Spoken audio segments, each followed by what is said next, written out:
So Tottenham won Aston Villa 2, full-time in the Premier League. We will bring you reaction to that at half-time at Anfield. 25 minutes to kick off.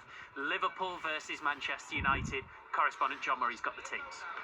Yes, on what is a windy, grey, damp day on Merseyside for the first Liverpool-Manchester United meeting of the season.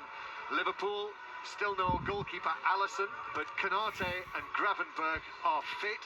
So Liverpool actually go the same team as at Stamford Bridge 2 weekends ago. So that means Salah, Isak and Gakpo are the front three again. Ekitike on the bench. So the Liverpool side, Mamadashvili in goal, Bradley, Konate, Van Dijk and Kerkez, Gravenberch, McAllister and Szoboszlai. Then, as I say, Salah, Isak and Gakpo. And for Manchester United, they make a couple of changes from the team that beat Sunderland before the internationals.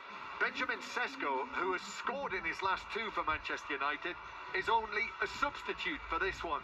So Cunha returns with Mbeumo and Mount as the front three, and it is Maguire instead of Yoro in the back three. So Maguire will actually have started three of the last four for Manchester United. Both Sesko and Yoro are substitutes. So the Manchester United team, Senna Lamans, his second appearance for Manchester United, is here at Anfield against Liverpool.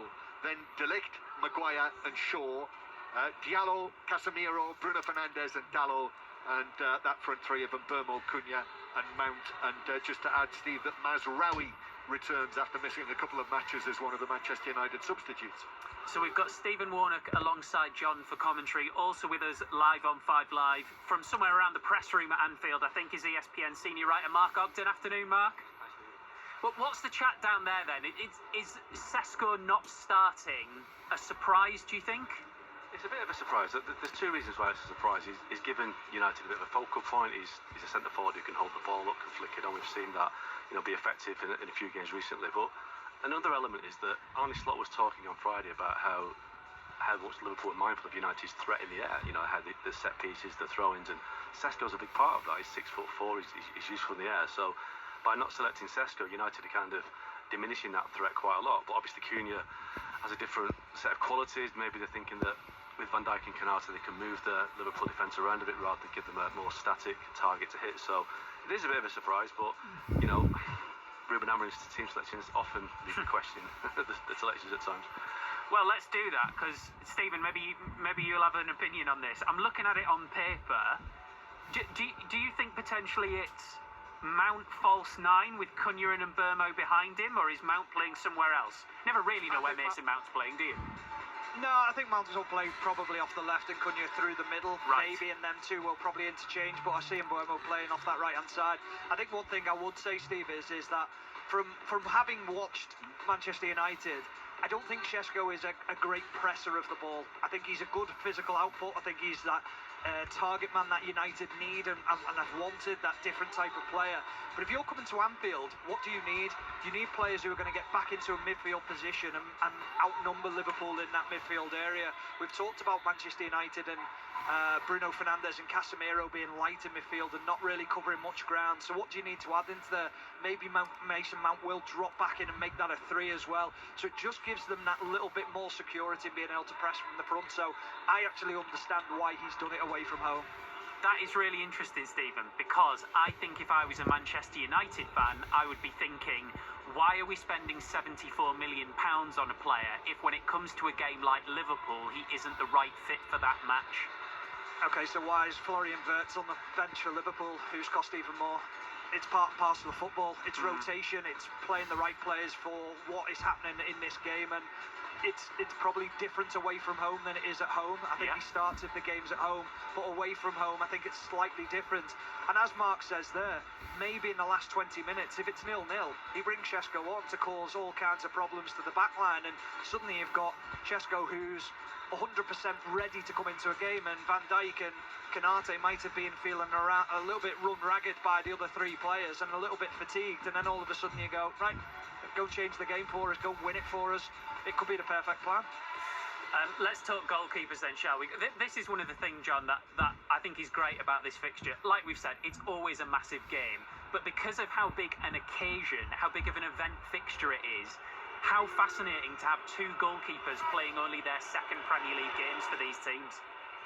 Yeah, I think particularly for Lamans, because he's still relatively recently arrived, whereas Mamadashvili has had a long time to get his head around what might be waiting for him at Liverpool, and he's obviously, this is now his fourth appearance, so he'll have started 3 matches, come on as a substitute in 1, and I know, having watched him and commentated on him at Stamford Bridge, even though they lost that match, I thought he was a very assured presence for Liverpool in that match. So for Lamans, it is a test, and he can only be nervous. He can only be in these circumstances, even though, he's probably got a great future ahead of him, only 23 years old, but it's the biggest day of his professional life so far. Yeah, and it's the kind of fixture that actually he was initially protected from, but obviously now is the time.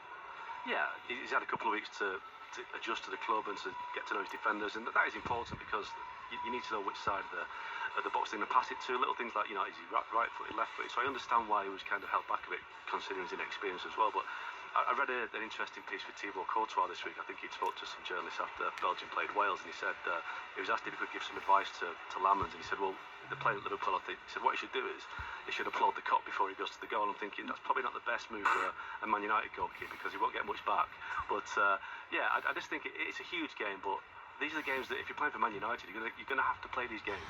You're going to have to show you can live under the spotlight and deal with it. And, Altay Bayındır and Andre Onana were able to do that. So he's going to have to play these games at some point. And he's had a bit of a bending period now, and he was convincing against Sunderland. So why not? He's the best option they've got right now, United. Stephen, I think 2005 was your first Liverpool-Manchester United game. So can anything prepare you for it if we're talking about a difference between Mamadashvili, who's only 2 years older than Lamans, but career-wise is clearly more experienced? Not many things can prepare you for an atmosphere or an intensity like this, but the game's changed. I think there's been quite a lot of talks about yellow cards and sort of the tempo of a game, and you're not allowed to tackle now, and it's changed the dynamic of the game, and I really agree with that. I think it has, but it'll be ferocious, the game, and the speed that it's played in, which is a little bit different for goalkeepers, and I think you've just got to be able to handle the occasion now.